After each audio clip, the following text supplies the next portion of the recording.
کچھ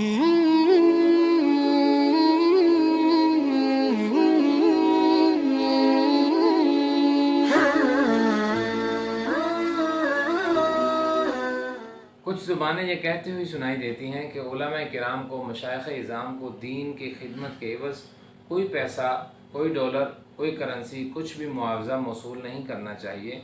ان کو دین کی خدمت بالکل فری آف کاسٹ کرنی چاہیے۔ وہ کتابیں لکھیں، دین کی تبلیغ کریں، وہ جمعہ پڑھائیں، وہ نماز پڑھائیں، وہ اذانیں دیں، وہ بچوں کو درس قرآن دیں، درس و تدریس کا معاملہ کریں۔ ان کو کچھ بھی اس کے عوض نہیں ملنا چاہیے۔ صرف ان کا کام اللہ سے لو لگانی ہو۔ اس کے علاوہ دنیا میں خرچے کرنا، اپنے بچوں کا پیٹ پالنا، اس سے ان کا کوئی جو ہے نا وہ تعلق نہیں ہونا چاہیے۔ جبکہ دیکھیے اس کے ضمن میں مثالیں دیتے ہیں، جیسے جی امام اعظم ابو حنیفہ رضی اللہ تعالیٰ عنہ کیا کرتے تھے۔ وہ پیسے بھی کماتے تھے اور دین کا کام بھی کرتے تھے۔ حضور غوث پاک رضی اللہ تعالیٰ عنہ عبد القادر جیلانی، غوث اعظم دستگیر، وہ بھی ایسے کیا کرتے تھے۔ تو آج کے علماء ایسا کیوں نہیں کرتے؟ اس حوالے سے عرض یہ ہے کہ گنتی کے 2-4 علماء ہیں، مشائخ اعظام ہیں، بزرگان دین ہیں، لیکن اس کے علاوہ اگر آپ دوسری جانب دیکھیں تو اس کی مثالیں ڈھیروں ڈھیر ہیں۔ امام ابو یوسف رضی اللہ تعالیٰ عنہ امام اعظم رضی اللہ تعالیٰ عنہ کے شاگردی ہیں۔ آپ نے چیف جسٹس کا عہدہ قبول کیا اور جو اس وقت کا بادشاہ خلیفہ ہارون الرشید تھا، اس سے آپ اس کا معاوضہ وصول کرتے رہے، جو کہ آپ کی اجرت بنتی تھی اور آپ کے لیے بالکل حلال تھی۔ امام محمد رحمۃ اللہ تعالی علیہ لوگوں سے معاوضہ لیتے رہے کیونکہ آپ مدرسہ میں پڑھایا کرتے تھے۔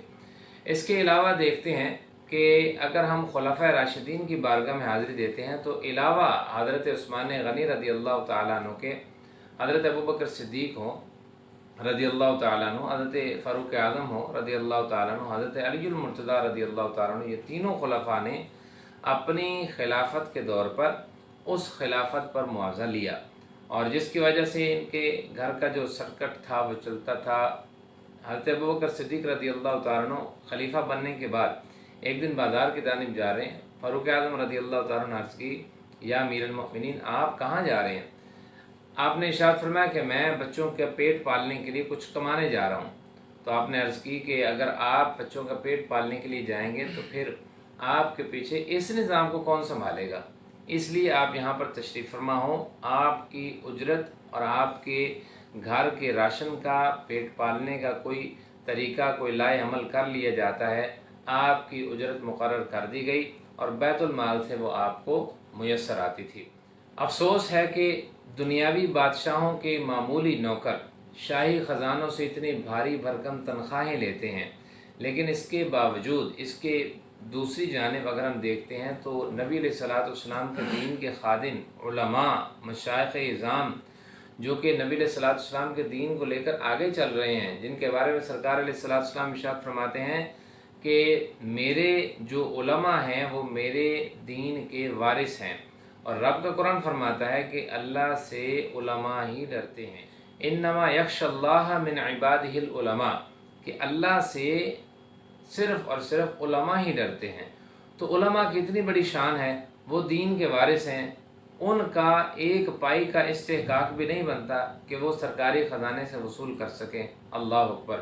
کیسا یہ تضاد ہے اور کیسی یہ غلط بیانی ہے کہ ایک جانب نوکر جو شاہی نوکر ہے وہ بوجھ بن رہا ہے، اور دوسری جانب دین کا خادم 1 روپیہ بھی وصول کرنے کا مستحق نہیں ہے۔ اسلامی بادشاہوں نے علماء کی بڑی خدمتیں کی، علماء نیشہ پوری کی بہت زیادہ خدمتیں کی جاتی تھیں۔ نظام الملک نے علماء نیشہ پوری کی 1 لاکھ درہم تنخواہ مقرر کر رکھی تھی۔ اس کو اگر آج آپ کنورٹ کریں پاکستانی روپے میں تو بہت زیادہ اس کے روپے بنتے ہیں، کوئی سوچ بھی نہیں سکتا کہ عالم دین کی اتنی تنخواہ تھی۔